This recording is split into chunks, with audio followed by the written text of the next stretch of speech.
Do you dare to listen? This is the chilling story of the uninvited guest.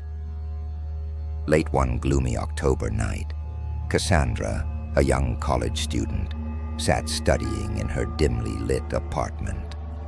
The sound of rain pattered against her window, a soothing backdrop to her long night of studying. Her modest apartment, located in the heart of an old city, was small but cozy, a mix of modern furniture against aged wooden floors. As the clock struck midnight, a knock at her door shattered the rhythmic sound of the rain. Startled, Cassandra froze. Her immediate thought, who could it be at such an odd hour?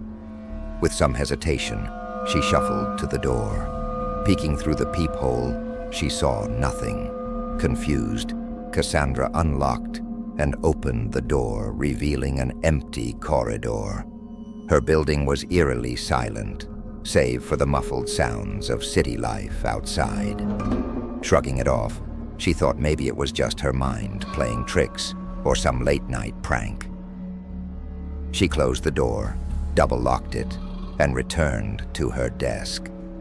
But as she began writing again, a strange chill engulfed the room, making her shiver.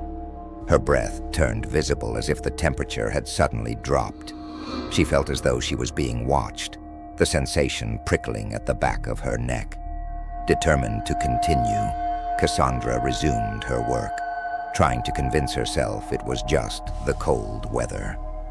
Moments later, her desk lamp flickered. She stared at it, her fingers freezing mid-typing. The lamp's light stopped blinking and suddenly went out completely. Darkness enveloped the room as the sounds from outside seemingly faded into silence. Without warning, her phone, left on the corner of the table, began buzzing. It displayed a call from an unknown number. Hesitant but curious, she answered, raising the phone to her ear.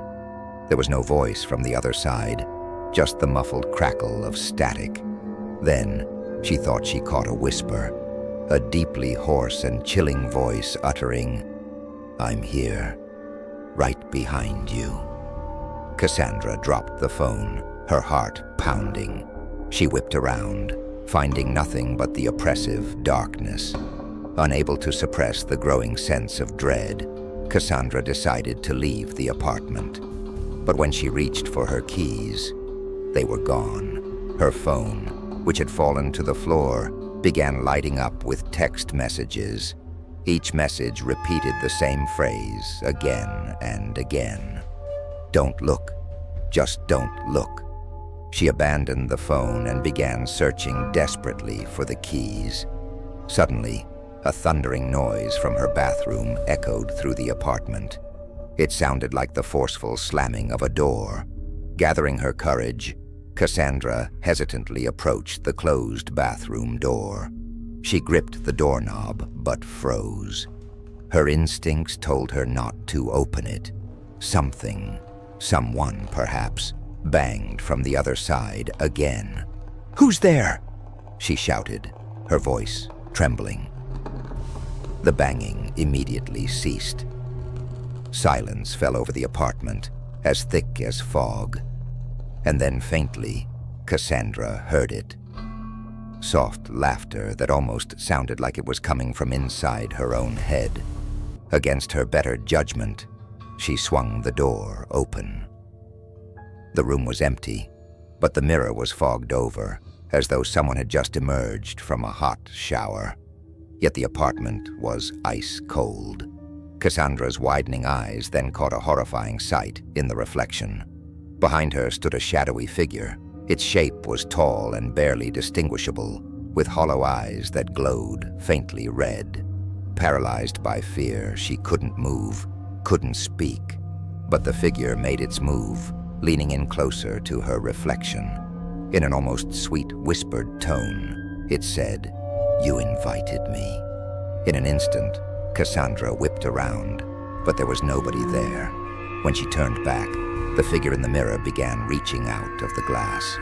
Breaking into a scream, Cassandra bolted out of her apartment, finally managing to wrestle open her front door. She ran and ran into the rain-drenched streets, never looking back. Days later, witnesses said she left everything behind.